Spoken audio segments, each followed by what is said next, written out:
Hi there. Good evening. It is showtime. Our 5,000 word bank challenge.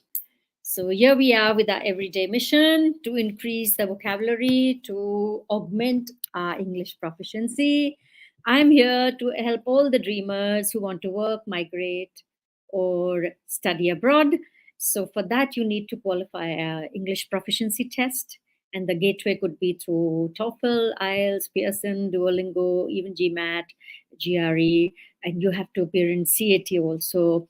And yes, even for national exams, any exam, CVT or whatever, you need English, right? So English is the key which actually helps you to break through your career aspirations. If you're looking for a job, you need a good communication skill. If you're already in a job, you need good communication skills to uh, go higher or to level up.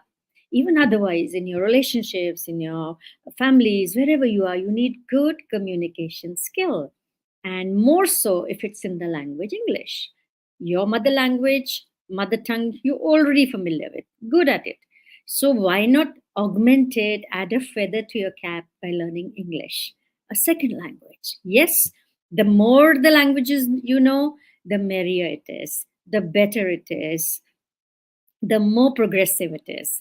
Not only for that, mainly because any language gives you a glimpse into another people, their culture, their way of living, their way of thinking, and somewhere this is an equalizer and it helps.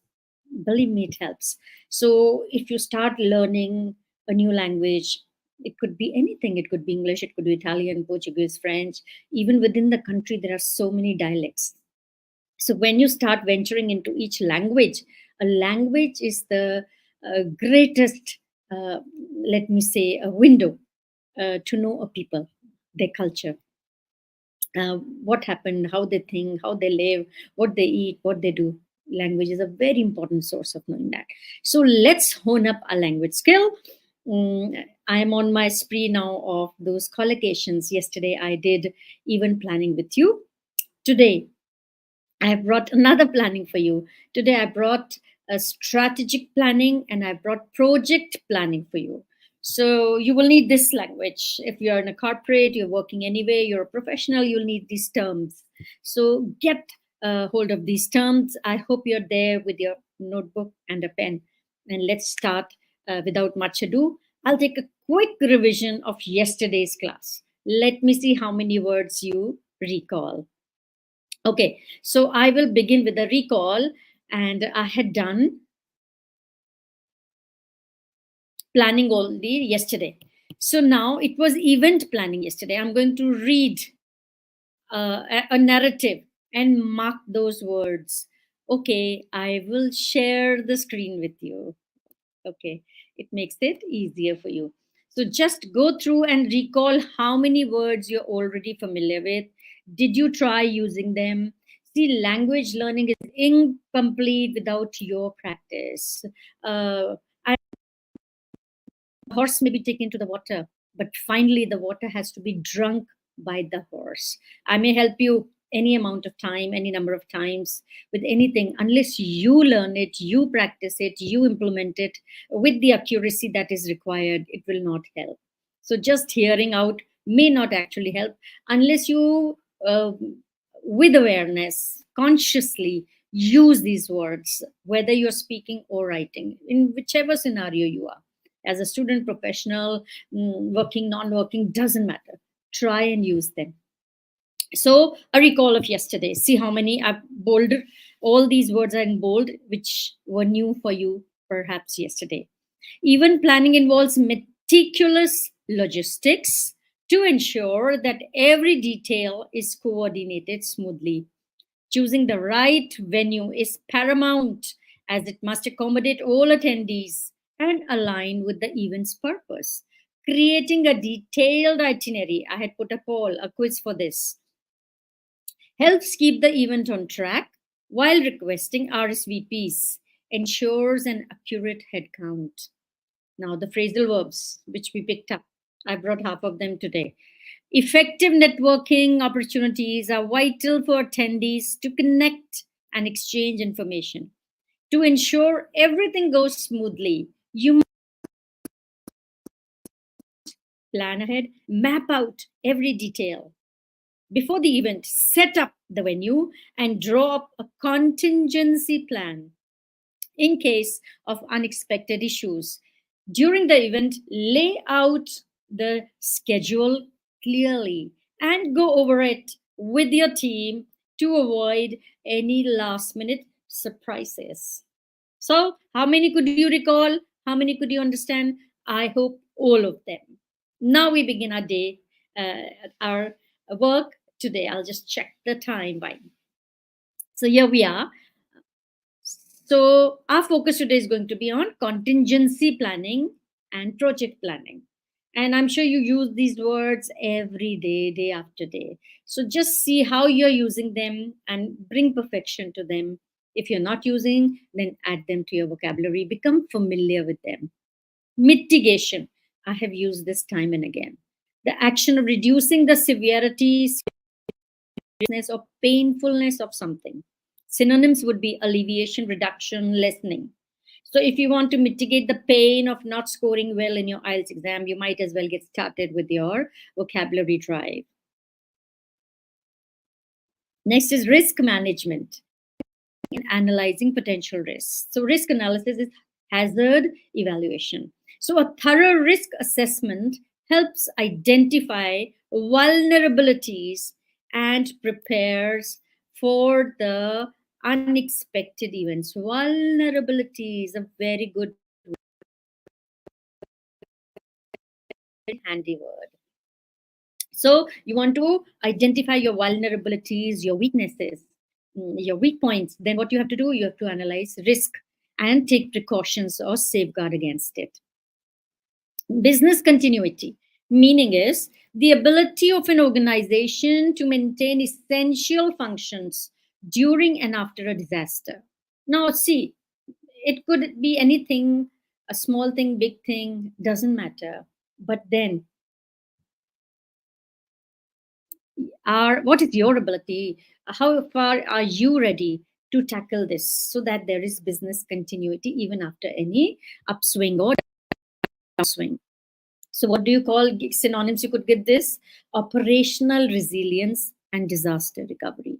For anything to work, whether we are individuals or we are working in our industries, factories, corporations, operational resilience or disaster recovery management has to be updated, has to be in very good condition, has to be at its best for business continuity. Now, business continuity planning ensures that critical operations continue during a crisis. Now, fallback, an alternative plan that can be used if the original plan fails. Fallback is a plan B or a maybe contingency plan, a backup plan, alternative plan, or a reserve plan. You always have a backup, you always have a reserve for anything that you are doing. Having a fallback option is crucial in contingency planning to ensure there is a plan B. Preparedness, the state of being ready to deal with potential problem or situation. So you are ready, so you're in preparedness. That is why the army conducts all the drills and everything, because they are in that readiness. So alertness or precaution, believe me, this vocabulary drill is going to preparedness is key to effective contingency planning, allowing for quick response to emergencies. So preparedness by way of working vocabulary is a sure shortcut to your higher band score in IELTS. Okay, crisis management, the process of dealing with a sudden and significant negative event. So, emergency management, incident response. So, again, crisis management is not just at macro level; it's at every level. I'll give you a small example. I know a student. It was in Delhi city, right? And you know the traffic of Delhi. Now the child was up in the traffic, though she started 2.5 hours Okay, prior to, and she was very close. The GPS showed half an hour, and well, she reached just in time. She got in, and there, as she gets in, again the formalities, and there she was stopped for something, something. So it was actually a crisis. And when you already have an exam phobia, exam fear on your head, and you're running like this, and you are reaching late to the exam, avoid that. Be very sure whenever you write any exam, you should be mentally balanced and calm, because maximum response is at the last minute. You may prepare any amount of things, but your last minute response to your question paper, to your test, is what matters. But then the child was ready. She had taken, I don't know how many listening tests. She was so prepared that despite fluttering nerves and palpitation in her heart, because finally she was relented, she was allowed to write her exam. I do send out to all those people who are invigilating or on such duties, be thoughtful, be helpful to the children who come from far and near to write the exams. It's not all easy. Anyway, so we move on. So crisis management involves coordinated efforts to handle unexpected events efficiently. Redundancy, duplication of critical components or functions to increase reliability. Redundancy is when it's not required. Okay, at times you write so many words which are not required. Every essay has a word limit, but then even your expression should be very precise, concise, and accurate. So redundancy of any kind should be avoided, whether it's of words or expression or ideas. Redundancy, that is, you don't need so much. The extra should be cut down. Backup, duplication, surplus. Building redundancy into systems can help maintain functionality during disruptions. Now, this is a totally different call. There is one redundant, which is it's over and above, and this is redundancy. This is duplication of critical functions to increase reliability. A little different twist. So this actually means backup, duplication, or surplus. Now, scenario planning, a strategic planning method used to make flexible long-term plans, forecasting, foresight, envisioning. So you are envisioning your exam. That's why perhaps you are where you are. Okay, you're planning to write this exam. Then scenario planning allows organizations to prepare for potential future events. Resilience, the capacity to recover quickly from difficulties, the metal inside. Toughness, adaptability, strength. Organizational resilience is strengthened through effective contingency planning. Now, what is the evacuation plan?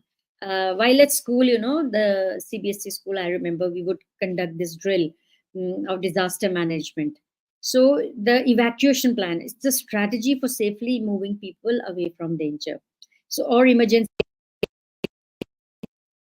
strategy, escape plan. So in the event of any mishap, people should be able to evacuate the place or how to get out of the place. Next is emergency. An evacuation plan is a critical component of contingency planning to ensure everyone's safety. Okay. Next is vocabulary for project planning. Milestone. Meaning is a significant stage or event in the development of a project. Milestone. One milestone which you must cross to go to another mission, another goal. So benchmark or landmark or key point. Reaching each milestone on time is crucial for successful completion of the project. Okay, so if within the IELTS you can set milestones, I'll do this much, this much, this much, this much.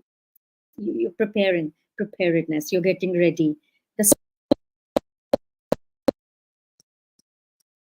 You're all students, so you know the meaning of the extent, how much it covers, the range, the breadth.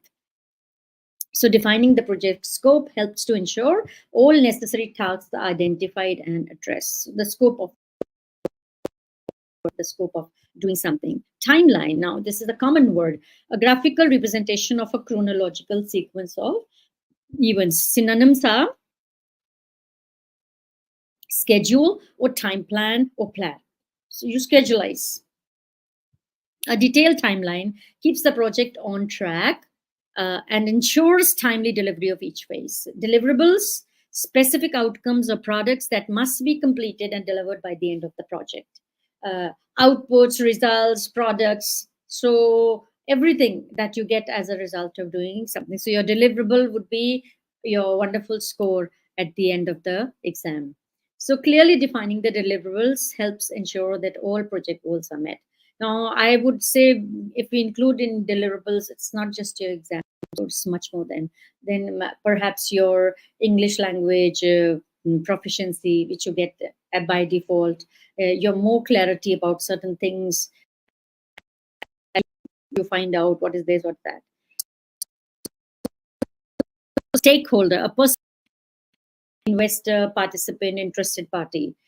So it could be anybody. Engaging stakeholders throughout the project ensures that their needs and expectations are met. Yeah. So we shouldn't wait. You begin and then you come at the end of it and then you start taking feedback. No, it should be a continuous system which was operational in the school, CBSE school, CC. So it was continuous testing system. So it's not just at the end of 1 year, one exam.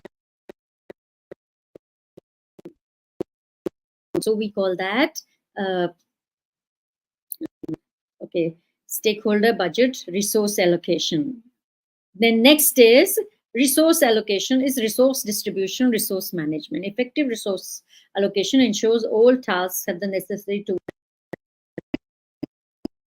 For doing anything, you need resources, and these, if they are properly balanced and distributed where it is direly required, it helps to expedite your project. Risk management, the forecasting and evaluation of financial risk, identification of procedures to avoid or minimize impact. It could be risk control, risk mitigation, risk assessment. So risk management strategies are crucial for identifying potential project challenges. We've done timeline and we were just doing quality assurance. So, so much for it. So with this, I come to an end of today's almost 20 words associated with project planning and strategic planning. And tomorrow I plan to bring some idioms. Get ready, idiomatic planning. So if you use idioms, it's wow. I thoroughly enjoy that. I'll see you again tomorrow, same platform, approximately the same time.